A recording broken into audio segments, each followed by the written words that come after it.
shall be apportioned among the states by adding to the whole number of free persons 3/5 of all other persons. Known as the 3/5 compromise, it raises an obvious question. How could the founding fathers who endorsed the idea that all men are created equal also endorse the idea that some men aren't? In 2013, James Wagner, president of Emory University, answered the question this way. The 3/5 compromise was an example of difficult but necessary political bargaining. Without it, Wagner argued, the northern and southern states would never have agreed to form a single union. No 3/5 compromise, no United States of America. Many people, including 31 members of his own faculty, vehemently disagreed. Wagner, the faculty member suggested, was excusing the inexcusable.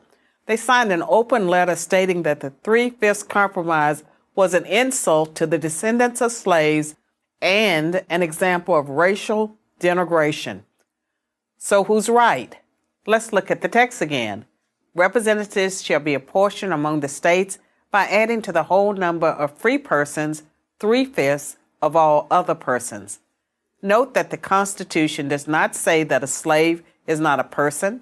It explicitly says that they are persons.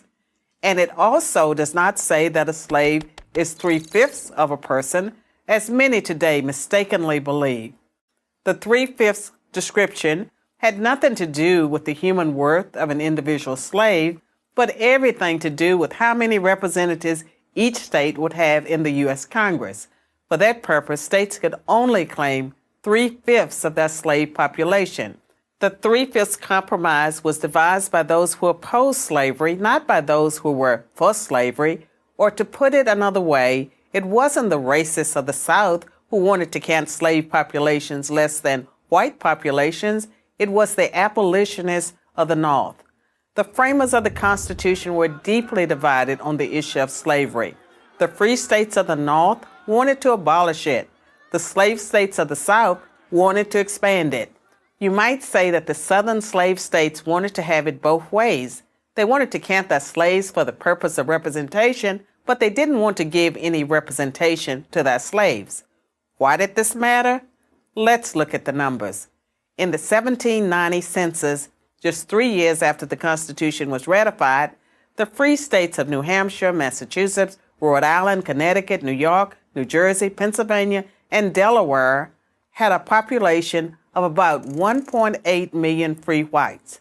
The slave states of Maryland, Virginia, North Carolina, South Carolina, and Georgia had about 1.1 million free whites and 633,000 slaves. Add those two numbers and you get nearly equal populations between the North and the South. By the time of the Civil War, the slave population had grown to 4 million. Imagine how much more powerful slave states would have been without the 3/5 compromise.